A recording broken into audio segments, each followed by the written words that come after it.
Dans la famille des chocolatiers, voici Harika Denis, ce jeune passionné tombé amoureux de son produit en regardant une fontaine de chocolat quand il était enfant, a su imposer son nom dans le paysage belge des super gourmands. Il faut dire que la start-up d'Andenne a bénéficié d'un sacré coup de boost en 2020 en remportant le prix Goemio du meilleur chocolatier de Wallonie. Beaucoup de fierté, mais aussi pas mal de pression pour l'entreprise qui a vu ses ventes tripler. Il a fallu s'adapter. On a un tout nouvel atelier, on avait besoin d'espace. Alors pourquoi de l'espace? Parce qu'on avait deux choix. Soit d'investir dans des grosses machines et donc faire du chocolat semi-industriel, ou alors justement agrandir l'espace et pouvoir travailler avec plus de personnes puisqu'on veut vraiment avoir le côté artisan. Un savoir-faire d'artisan qu'Harika a appris à l'école de boulanger-pâtissier de Soirlé, dans le Namurois.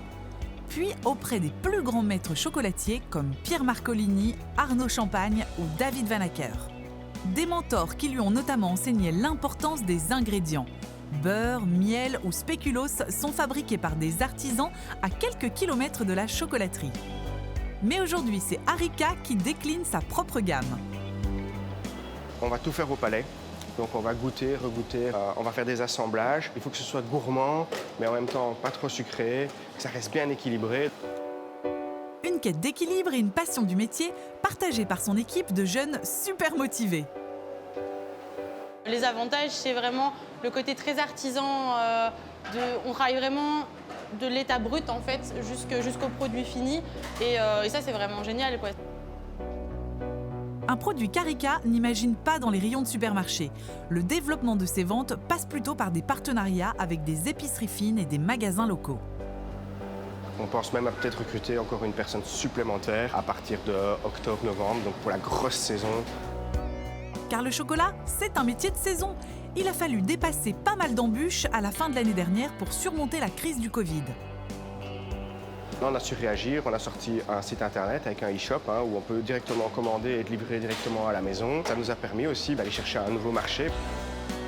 Transformer une difficulté en opportunité, c'est visiblement un des savoir-faire du jeune entrepreneur dont le challenge le plus important est aujourd'hui de libérer du temps. La créativité ne se fait pas tout le temps à l'atelier non plus. C'est des rencontres, c'est pouvoir voyager, aller sur les plantations de cacao et fabriquer mon propre chocolat. Avant de se quitter, quelques conseils pour se lancer? Bien s'entourer. Alors ça peut être bête, mais ça peut être une bonne graphiste, ça peut être un bon comptable, ça peut être une bonne équipe. Aimer ce qu'on fait, voilà, prendre du plaisir dans ce qu'on fait. Prendre du plaisir, une philosophie qu'Harika partage à merveille avec ses clients les plus gourmands.